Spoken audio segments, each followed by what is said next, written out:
Uma boa tarde para você. O Jornal da Globo News, edição das 4, começa agora. E a gente já começa falando da farra com o dinheiro público, que parece não ter fim. Em mais uma etapa da Operação Lava Jato no Rio, políticos e funcionários do governo do estado foram presos. 10 deputados estaduais estão na cadeia.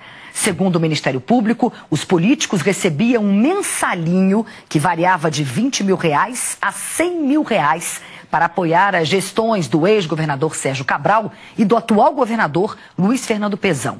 Os investigadores dizem que o esquema desviou pelo menos R$54 milhões de contratos públicos. A força-tarefa da Lava Jato saiu às ruas para cumprir 22 mandados de prisão. Entre os parlamentares presos estão novos nomes, mas também estão rostos já conhecidos da Polícia Federal. Você vai acompanhar no telão comigo. 3 mandados são para os deputados do MDB Jorge Pisciani, Paulo Melo e Edson Albertassi, que foram presos naquela Operação Cadeia Velha há quase um ano. No outro telão que você vai acompanhar comigo, a gente mostra quem são outros 7 deputados estaduais do Rio e de outros partidos além do MDB. Você está vendo exatamente aqui: André Correia, Coronel Jairo, Marcos Abraão, Luiz Martins, Chiquinho da Mangueira, Marcelo Simão e Marcos Vinícius Nescau. 5 dos 10 deputados investigados foram reeleitos agora em outubro. Vamos saber quem são eles. Eles estão aqui, os reeleitos: André Correia, Luiz Martins, Chiquinho da Mangueira, Marcos Abraão e Marcos Vinícius Nescau. Os outros 5 ou estão afastados ou não foram reeleitos, esses que estão aqui do lado de cá do nosso telão. Entre os alvos ainda tem gente atualmente no cargo, como o secretário de governo Afonso Monerá, que trabalha no Palácio Guanabara, sede do governo do estado, e também Leonardo Silva Jacó, atualmente presidente do Detran do Rio de Janeiro. Bom, vamos conversar então com a repórter Mariana Queiroz. Ela tem mais detalhes sobre essa operação. Mari, boa tarde para você. Os 22 mandados de prisão já foram cumpridos, Mari? Boa tarde, Cris. Boa tarde a todos. Já foram cumpridos, sim, porque 2 pessoas faltavam se apresentar. Um deles é justamente o atual presidente do Detran, que você falava agora há pouco, Leonardo Jacó. Ele já se apresentou aqui à sede da Polícia Federal no centro do Rio de Janeiro. O outro que se apresentou também, mas não foi aqui no Rio de Janeiro, foi em Brasília, foi Vinícius Fará, que é justamente ex-presidente do Detran e que foi eleito deputado federal. Ele se apresentou em Brasília, na sede da Polícia Federal em Brasília. Bom, mais cedo a gente mostrou aqui, inclusive ao vivo na Globo News, Cris, uma entrevista coletiva com a participação de delegados da Polícia Federal e também de procuradores que participaram dessa investigação. Eles definiram da seguinte forma: eles disseram que a Assembleia Legislativa do Rio de Janeiro se transformou numa espécie de propinolândia. Isso porque a investigação teve como foco o segundo mandato de Sérgio Cabral aqui no Rio de Janeiro, que aconteceu entre 2011 e 2014. E o que os investigadores descobriram? Que em troca de apoio político, a organização criminosa chefiada por Sérgio Cabral pagava, como você falou, uma espécie de mensalinho para os deputados. Os valores, eles iam de 20, mas eles podiam chegar até R$900 mil. Isso porque, por exemplo, Jorge Pisciani e Paulo Melo, eles receberam já essa quantia, mas eles eram responsáveis também por distribuir esse valor para outros deputados e, segundo os investigadores, o valor total de propina que essa organização criminosa movimentou chega aí a R$54 milhões. Bom, mas não era só com propina que essa organização criminosa conseguia apoio político, também através de nomeações, loteamento de cargos em empresas terceirizadas e também, claro, no setor público. O Detran, segundo os investigadores, foi um dos institutos que sofreu muito com esse loteamento de cargos.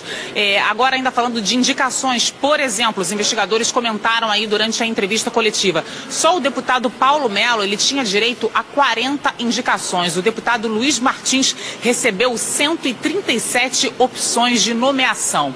Bom, a gente separou alguns trechos da entrevista coletiva que aconteceu aqui na sede da Polícia Federal no finzinho da manhã, de procuradores justamente falando sobre esse trabalho, mais essa etapa da Operação Lava Jato aqui no Rio de Janeiro. Vamos ver.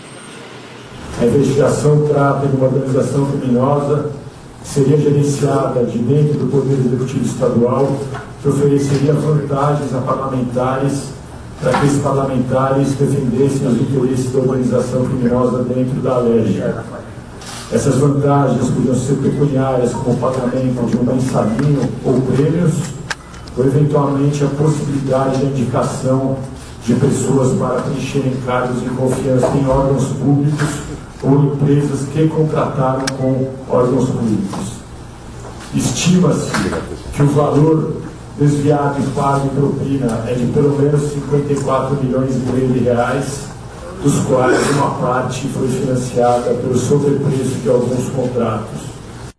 Uma relação em que preponderava o toma lá da cá, pagamento reiterado de propina para que esses deputados, de alguma maneira, atuassem no interesse, eu não vou dizer nem do governo, mas no interesse da organização criminosa. A LERJ se transformou numa verdadeira propinolândia. Tamanha a quantidade de benefícios que eram repassados para esses deputados em troca do apoio. Volto a dizer, não apoio para o governo propriamente, apoio para a organização criminosa. E tudo isso em detrimento da população do Rio de Janeiro. Bom, Cris, agora falando ao vivo novamente aqui da sede da Polícia Federal, vou pedir para o Flávio Alexim mostrar justamente esse ônibus que está aqui atrás de mim. Isso porque já tem uma expectativa para a saída dos deputados que estão presos. Eles vão ser levados para o presídio que fica em Benfica, mas eles já passaram pelo exame de corpo de delito, que é praxe. Geralmente os presos são levados para o Instituto Médico Legal para fazer esse exame, mas eles já passaram, já fizeram esse exame aqui mesmo na sede da Polícia Federal e daqui a pouquinho eles já vão ser levados para o presídio em Benfica, na zona norte do Rio de Janeiro, onde eles vão permanecer presos. Bom, mais algumas informações importantes também em relação à investigação. A gente separou um trechinho, Cris, do pedido de prisão.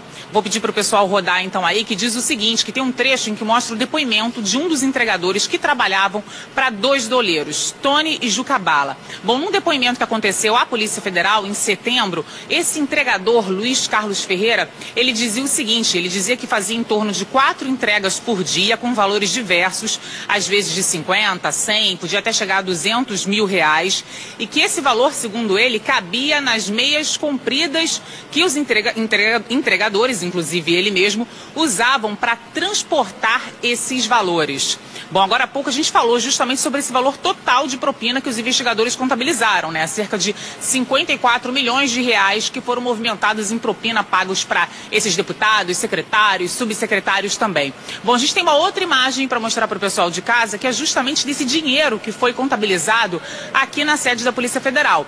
O dinheiro que foi apreendido nas casas desses alvos da operação de hoje. Bom, até o momento, o que a gente tem de contabilidade aí desse dinheiro? Até o momento foram recolhidos pela Polícia Federal, apreendidos, melhor dizendo, né? 529 mil reais. Além disso, 11 mil euros e 23 mil dólares. Esse dinheiro ainda está sendo contabilizado, segundo a Polícia Federal. Não tem uma previsão aí para acabar todo esse dinheiro, mas mais uma vez, como eu disse, apreendido em alguns alvos, nas casas desses alvos, dessa operação que foi desencadeada hoje, portanto, pelo Ministério Público Federal e também pela Polícia Federal, nesse desdobramento da operação chamada Cadeia Velha, que prendeu agora, portanto, aqui no Rio de Janeiro, mais 10 deputados estaduais, além também, é claro, de secretários e subsecretários, como você falou aí, Afonso Monerá, secretário do governo aqui no Rio de Janeiro, da atual gestão de Fernando Pezão. A gente volta ao estúdio, Luiz Fernando Pezão, a gente volta ao estúdio, Cris.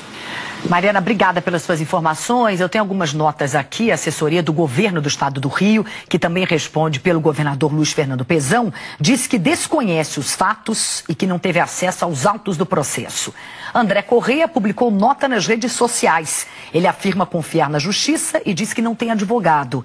O deputado Chiquinho da Mangueira diz que todas as acusações imputadas a ele são infundadas e totalmente inverídicas. O Detran declarou que está à disposição das autoridades para qualquer esclarecimento. A nossa produção entrou em contato com os advogados dos demais presos, mas ainda não tivemos resposta. Vamos agora para a Assembleia Legislativa do Rio saber exatamente como é que está a repercussão da Operação Funa da Onça entre os parlamentares. Assunto para Bárbara Carvalho. Bárbara, boa tarde para você. O que você tem de informação daí para a gente? Boa tarde, Cris. Boa tarde a todos. Olha, a sessão acontece aqui na LERJ, Assembleia Legislativa do Rio de Janeiro, começou às 3 horas da tarde, como normalmente acontece nas tardes normais, né?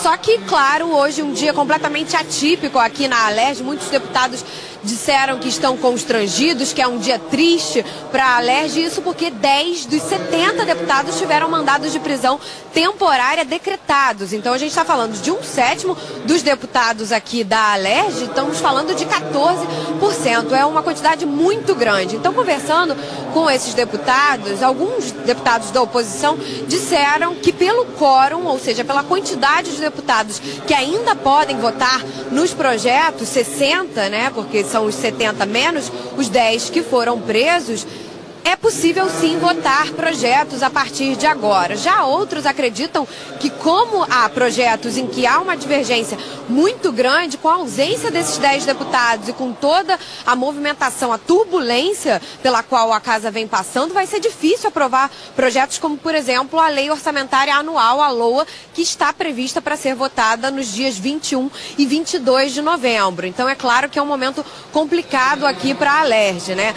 Aqui do ladinho do plenário, Cris, fica justamente a sala que deu nome a essa operação, Furna da Onça. Isso porque os investigadores dizem que esses deputados, eles faziam negociações e conversas não só em relação às votações, o que é normal de uma Assembleia Legislativa, mas também em relação ao pagamento de propina, desses mensalinhos, né, que eles recebiam. Então a operação foi batizada com esse nome. E uma curiosidade, a moça que serve cafezinho aqui na Furna da Onça ficou tão assustada com o cumprimento de mandados de busca e apreensão hoje cedo aqui na sala, que ela disse que se alguém questionasse ou pedisse que ela prestasse algum depoimento, ela não saberia dizer nada, porque ela não prestava atenção nas conversas, e que ela só poderia servir um cafezinho e sorrir, porque é isso que ela faz normalmente. Então a gente vê toda a rotina da Assembleia Legislativa do Rio de Janeiro ser modificada. Inclusive na pauta de hoje havia a votação de um projeto de concessão da medalha Tiradentes, um projeto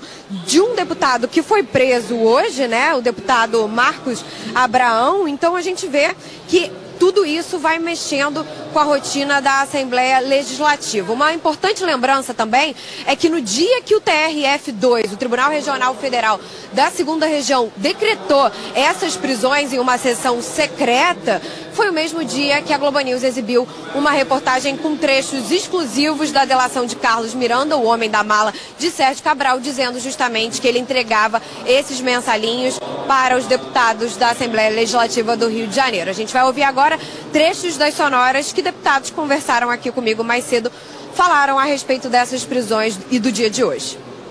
Afeta profundamente, afeta do seu ponto de vista ético, moral, emocional, afeta de todas as formas, Eu acho que não pode fazer com que a casa se paralise, porque nós somos 70, ficamos desfalcados de 3, agora ficaremos desfalcados de 10, né? Os 3 mais 7, mas são ainda 60. 60 dá para cumprir a pauta até o final desse exercício. Leis que seja necessário quórum qualificado ou na possibilidade de algum deputado pedir verificação de quórum, isso vai dificultar que muita coisa seja aprovada, dentre elas a lei orçamentária. Estamos terminando uma legislatura, iniciando uma nova legislatura, uma mudança de governo, e isso tudo fica muito abalado.